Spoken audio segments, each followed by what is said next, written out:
শীতকালীন সবজির মধ্যে গাজর হচ্ছে আরেকটি জনপ্রিয় সবজি। আর এই গাজর দিয়ে বিভিন্ন আইটেম তৈরি করা গেলেও আমার কাছে বেশি ভালো লাগে গাজরের এই শাহী হালুয়া বা বরফি। আসসালামু আলাইকুম, সবাই কেমন আছেন? সবাইকে স্বাগতম জানাচ্ছি সাহেল মমস বিডির আজকের পর্ব দেখার জন্য। আজকে আমি তৈরি করেছি গাজরের হালুয়া বা বরফি। বিসমিল্লাহ। এখানে আমি 800 গ্রাম গাজর নিয়েছি। গাজরগুলো আমি খুব ভালো মতো খোসা ছাড়িয়ে একটা গ্রেটার দিয়ে এইভাবে গ্রেট করে নিয়েছি।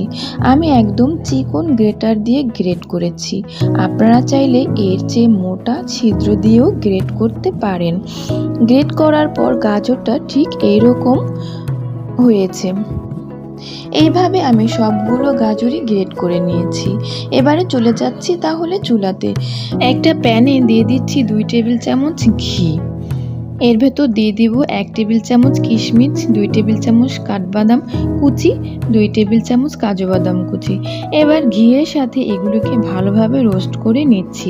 চুলার হিটটাকে লোতে রেখে এখন এগুলোকে আমি ঘি থেকে উঠিয়ে নিচ্ছি। আবার ওই একই প্যানে দিয়ে দিচ্ছি 2টা তেজপাতা, 2টা দারচিনি এবং 3টা এলাচ দিয়ে এগুলোকে খুব ভালো মতো রোস্ট করে নেব। রোস্ট করা হয়ে গেলে দিয়ে দিব 3 টেবিল চামচ ঘি। এবার ঘিয়ের মধ্যে দিয়ে দিব আগে থেকে গ্রেট করে রাখা গাজরগুলো।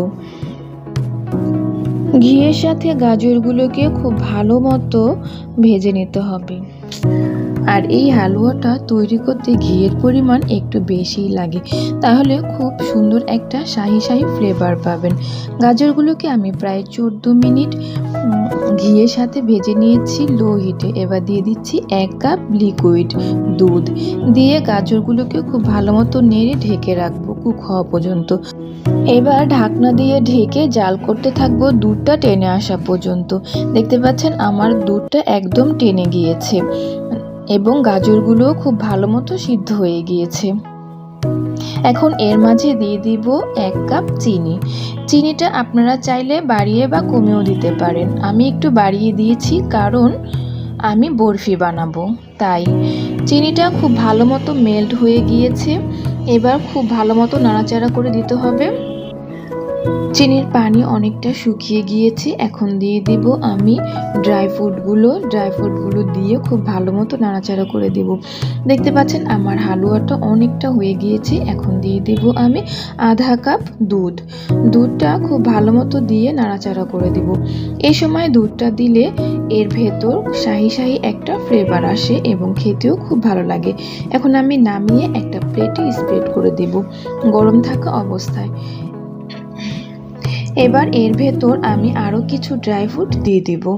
দিয়ে একটা স্প্যাচুলার দিয়ে এটাকে খুব ভালো মতো হালকা হাতে লাগিয়ে দেব যেন হালুয়ার ভেতর বসে যায়।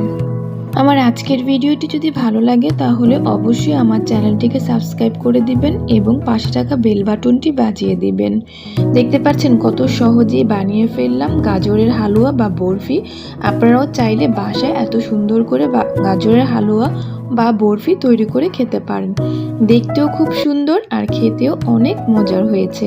বন্ধুরা, এই রেসিপিতে যদি আপনারা বাসায় তৈরি করেন তাহলে দেখবেন আপনাদের গাজরের হালুয়াটাও অনেক মজার হয়েছে এবং সবাই বলবে বারবার খেতে চাইবে।